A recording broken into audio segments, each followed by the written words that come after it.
बिस्मिल्लाहिर्रहमानिर्रहीम। अस्सलाम वालेकुम नाज़रीन, आप यूट्यूब चैनल देख रहे हैं। मैं इमरान खान हूँ। सबसे पहले पाकिस्तान की और अफ़गानिस्तान की हम बात करेंगे। इस पर एक सुहेल अफरीदी का ट्वीट आया, मैं पहले आपके सामने वो रख देता हूँ। सुहेल अफरीदी ने जो बातें की हैं उससे ज़रा क्लैरिटी आ जाएगी, क्योंकि 24 घंटे भी नहीं गुजरे अफ़गानिस्तान और पाकिस्तान की झड़पें हुए और पाकिस्तान तहरीक इंसाफ के ऊपर इल्ज़ामात लगाना शुरू कर दिए बहुत सारे लोगों ने कि जनाब ये तालिबान के साथ खड़े हैं, कल ये इंडिया के साथ खड़े थे, कल ये फ़लाँ के साथ खड़े थे, ये पाकिस्तान के हर दुश्मन के साथ खड़े हो जाते हैं। हालांकि इंडिया के खिलाफ जब लड़ाई हुई थी तो पाकिस्तान तहरीक इंसाफ के सोशल मीडिया ने बयानिया बनाया था और पाकिस्तान तहरीक इंसाफ के सोशल मीडिया ने वो दुर्गत बनाई थी सोशल मीडिया के मैदान में भारत की कि वो याद रखेगा लंबे अरसे तक। यानी जितनी उनको सोशल मीडिया में मार पड़ी उसमें बहुत बड़ा हिस्सा पाकिस्तान के सोशल मीडिया का था। अभी तो PMLN के लोगों ने बड़ा अजीबोगरीब, वो अच्छा जी अजीबोगरीब किस्म का एक वो नमूना बना के डाल दिया। तो अगर ये नैरेटिव इस तरह के लोग बनाएंगे ना तो इससे अच्छा बनाया ही ना। बहरहाल ये सुहेल अफरीदी साहब ने स्टेटमेंट दिया, इससे बड़ी क्लैरिटी आई है और ये चीज़ें रिकॉर्ड के ऊपर रहनी चाहिए। और पाकिस्तान के खिलाफ किसी भी मुल्क की तरफ से कोई इश्तियाल अंगेज़ी या जारियत होती है तो बगैर किसी खौफ और डर के हम पाकिस्तान के दिफा के लिए हर हद तक जाएंगे। ये सिर्फ हुकूमत खैबर पख्तूनख्वा नहीं बल्कि हर पाकिस्तानी अपना कौमी फरीज़ा समझता है। अंदरूनी इख्तलाफ और गलत पॉलिसियों पर तनकीद के बावजूद बैरूनी साजिशों या जारहियत में हम अपने मुल्क और सिक्योरिटी फोर्सेज के साथ खड़े रहेंगे।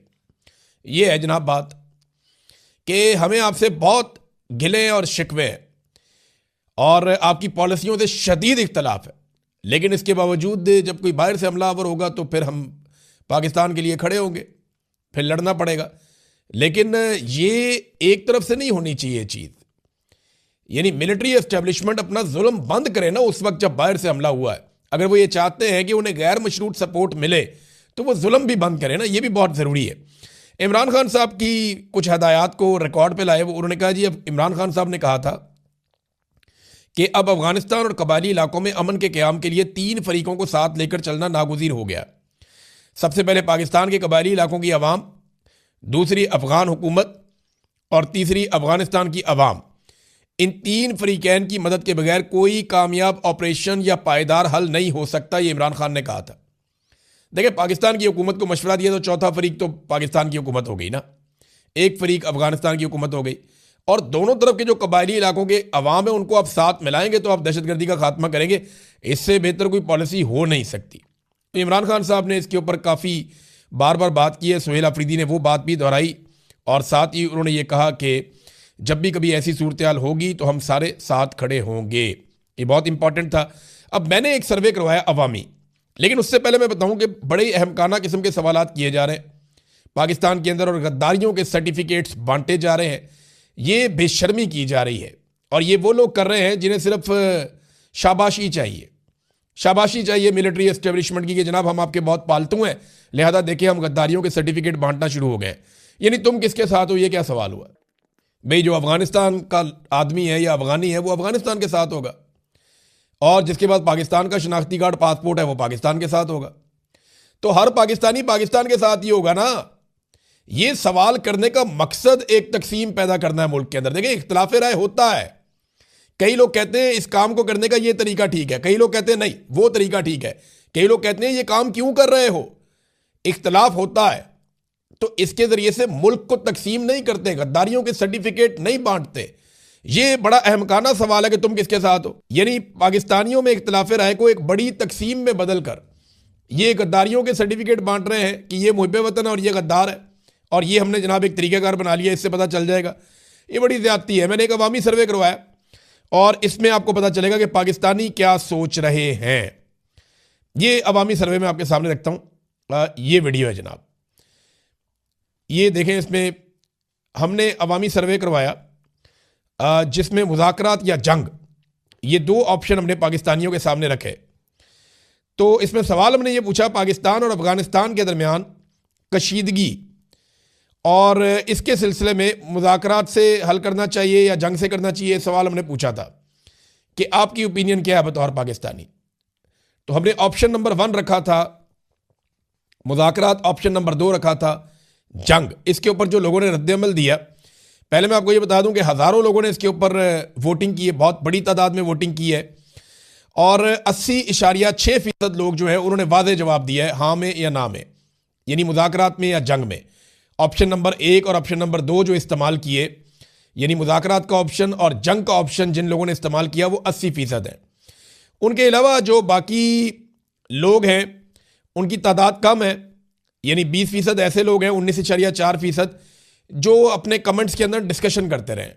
कई कह रहे हैं डॉलरों वाली जंग है, डॉलरों में क्यों चले गए, कई कह रहे हैं जी पुराने जर्नैल इसके लिए जिम्मेदार हैं, कोई ज़ियाउल हक का रोना रो रहा है, कोई बात कर रहा है, कोई परवेज़ मुशर्रफ की बात कर रहा है। तो वो लगभग हमारे पास जो जवाबात आए उनमें 19.4% जवाब ऐसे हैं जो डिस्कशन पे हैं, लेकिन 80.6% जवाब जो है वो बड़े क्लैरिटी के साथ आए हैं। उनमें लोगों ने ऑप्शन लिया है जंग का या मुज़ाकरात का।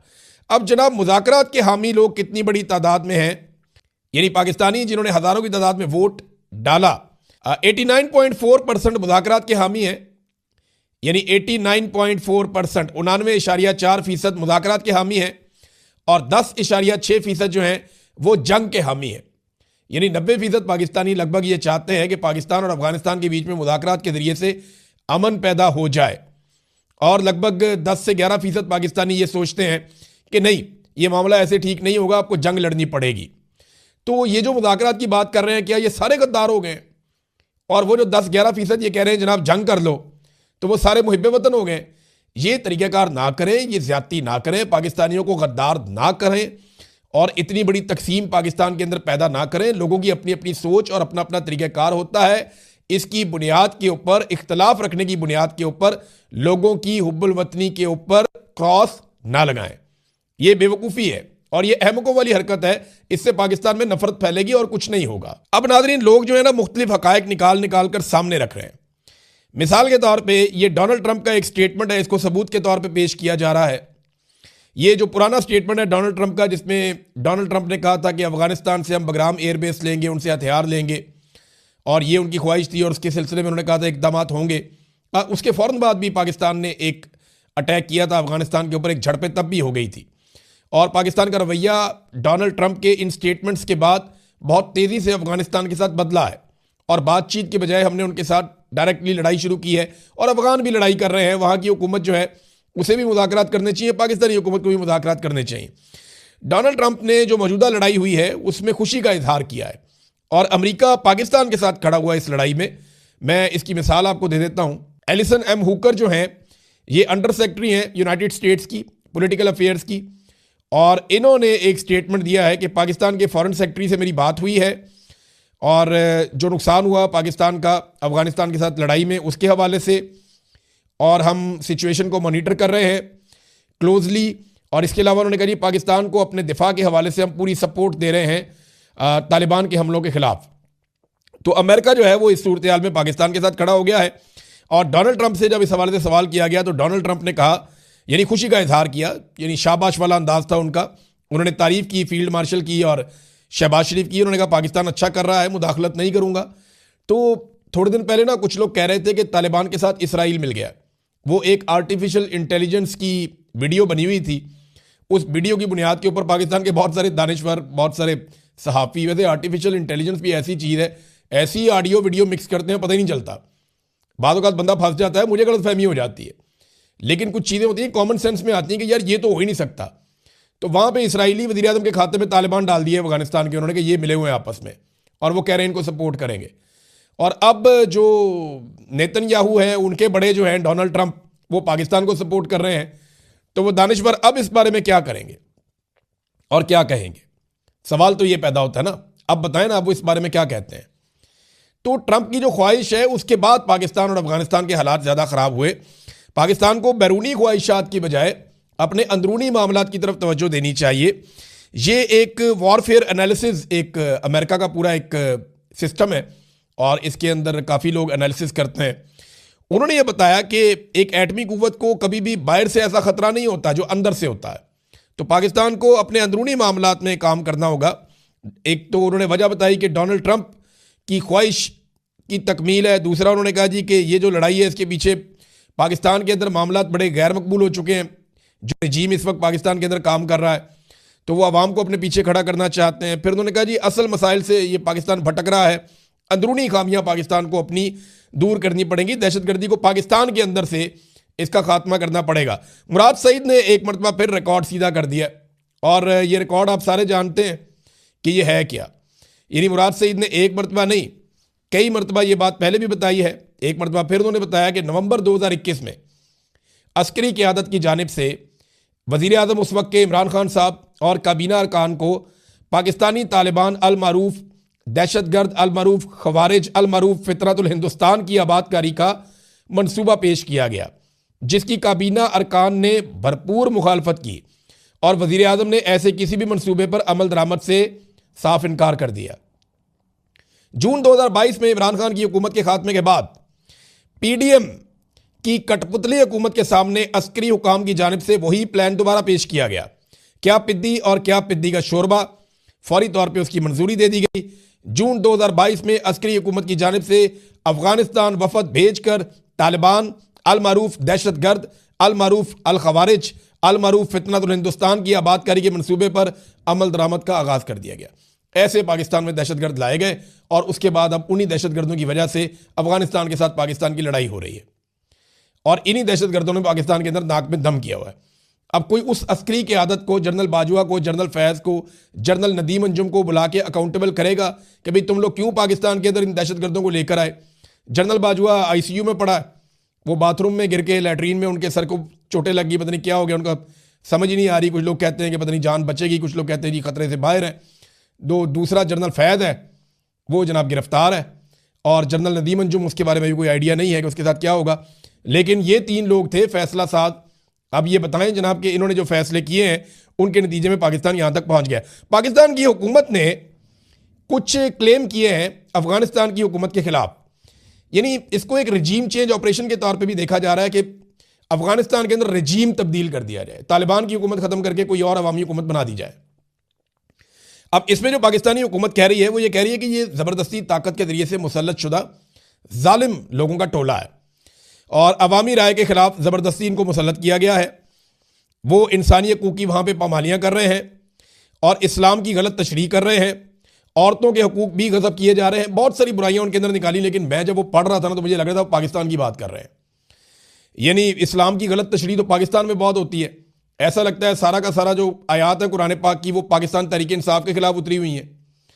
वो जब बार बार पाकिस्तान तहरीक इंसाफ को एड्रेस करते हुए कोई ना कोई आयत सुना दी जाती है और ये कहा जाता है कि जनाब ये देखें ये फितने हैं, ये कहा जाता है जी ये तो डिजिटल दहशतगर्द है, ये तो ये है, ये तो वो है, तो वो तो गलत तशरीह तो यहाँ भी होती है पाकिस्तान में बदकिस्मती से, और एक स्पेसिफिक एरिया निकाल के अपने मुखालिफिन को ठोक दिया जाता है। फिर औरतों के हकूक, भाई मारक बलोच कहाँ पे गिरफ्तार है, बिबो बलोच कहाँ पे गिरफ्तार है, यास्मीन राशिद साहबा कहाँ पे गिरफ्तार है, सनम उनकी बहन जो है फलक जावेद ये कहाँ पे गिरफ्तार है। मुझे ये बताएं ना, यहाँ पे जो बुशरा बीबी हैं वो कहाँ पे गिरफ्तार है। इमरान खान की बहनों के साथ जुल्म कौन से मुल्क में हो रहा है। खवातीन को सड़कों के ऊपर किस मुल्क के अंदर घसीटा जा रहा है, मारा जा रहा है। किस मुल्क के अंदर बड़े पैमाने पर खवातीन को गिरफ्तार किया गया है।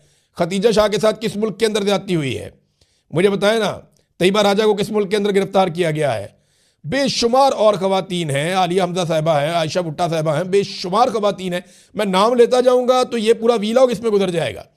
तो ये जुल्म तो पाकिस्तान में हो रहा है खवातीन के साथ, ये अफगानिस्तान के अंदर तो नहीं, पाकिस्तान में रिपोर्ट हुआ है, तो ये तो जुल्म यहां भी हो रहा है। फिर इंसानी हकूक की बदतरीन पामालियां पाकिस्तान के अंदर हो रही हैं। यूरोपीय यूनियन भी कह रहा है, अक़वाम मुत्तहिदा भी कह रहा है और आलमी रिपोर्टें भी कह रही हैं और पाकिस्तान के अंदर सारी रिपोर्टें यही कह रही हैं। फिर अवामी राय के खिलाफ ज़बरदस्ती मुसल्लत है, यह भी बरतानिया की हुकूमत ने भी एक रिपोर्ट जारी कर दी है। सब कह रहे हैं कि पाकिस्तान के अंदर जो रजीम है ये ज़बरदस्ती मुसल्लत किया गया है फॉर्म 47 के ऊपर। ये इनकी हुकूमत बनती नहीं है। पाकिस्तान तहरीक इंसाफ हुकूमत बनाने की पोजीशन में थी, वो इलेक्शन जीते हैं, हालांकि उनके सारी लेवल प्लेइंग फील्ड उनसे छीन ली गई, फिर भी वो इलेक्शन जीते हैं। तो जब पाकिस्तान की हुकूमत ये इल्ज़ामात अफगानिस्तान की हुकूमत पर लगा रही थी तो ऐसा लग रहा था कि ये सारे इल्ज़ामात जो हैं ये पाकिस्तानी हुकूमत अपने ऊपर लगा रही है और वाकई ये बात ठीक है। अब नाज़रीन, अमेरिका ने एक ट्रैवल एडवाइजरी जारी कर दी है इन झड़पों के बाद जो पाकिस्तान और अफगानिस्तान के बीच में हुई हैं, और एक सिक्योरिटी अलर्ट जारी किया है कि पाकिस्तान के अंदर जनाब इस वक्त ज़्यादा सफ़र ना करें और अपनी हिफाजत करें अमेरिकन। अभी देखें ना, मामला ये है कि इस तरह के हालात होंगे तो कौन सरमायाकारी लेकर आएगा। बाकी ममालिक भी इस तरह से परेशानी का शिकार है कि पाकिस्तान में दहशतगर्दी के वाक़यात बढ़ रहे हैं, पाकिस्तान की अफगानिस्तान के साथ जंग चल रही है। अब पूरी दुनिया के अंदर पाकिस्तान का क्या इमेज गया कि जनाब अफगानिस्तान और पाकिस्तान की जंग लग गई और ये लड़ाई लग गई। दुनिया तो इसको ऐसे ही देखती है ना। तो जब ये खबरें पूरी दुनिया के अंदर जाती हैं तो इसका मतलब क्या है कि सरमायाकारी ना लेकर जाना, वहां पे डूब जाएगी, वो तो जंगज़दा इलाका है। तो इस किस्म की हरकतें करते हुए आप थोड़ा बहुत खुशी तो हासिल कर लेते हैं। आपको ये तो लगता है कि थोड़ी रेलिवेंसी बढ़ गई है, आपको ये तो लगता है कि अमेरिका के साथ, डोनाल्ड ट्रंप के साथ ताल्लुकात मजीद बेहतर हो गए हैं, वो खुश हो जाएगा। लेकिन साथ ही साथ आप पाकिस्तान की पीठ में एक छुरा घोंपते हैं जिसकी वजह से पाकिस्तान में सरमायाकारी नहीं आती। यानी हम हमेशा इन जंगों का हिस्सा रहे हैं, हमेशा जर्नैलों ने हमें इन जंगों के अंदर झोंका है, जो जंगें हमारी थी ही नहीं। और ये ख्वाजा आसिफ साहब ने कहा, मैं नहीं कह रहा, बहुत सारे लोग और पाकिस्तान में ये कहते रहे। अब तो जर्नैल खुद तस्लीम करते हैं कि हम गलत जंगों का हिस्सा बने रहे हैं माजी में, और आज भी शायद हम वही कर रहे हैं। हमारी पॉलिसी नहीं बदली। एमल वली खान साहब ने ये बात की है, फजलुर रहमान साहब ये बात करते हैं, और पाकिस्तान तहरीक इंसाफ ये बात करती है। तमाम अपोजिशन जमातें, हत्ता कि हुकूमत के अंदर बैठी हुई जमातें भी कहती हैं कि हमारी पॉलिसी दहशतगर्दी के मामलात को लेकर या अफगान पॉलिसी को लेकर बड़ी नाकस रही है हमेशा से। अब देखें ना, इंडिया तालिबान के साथ ताल्लुकात बना सकता है वहां से आके, तो हमें क्या मसला है? हमें भी उनसे ताल्लुकात बना लेने चाहिए थे कि भी बैठो, बात करते हैं, दहशतगर्दी खत्म करनी है।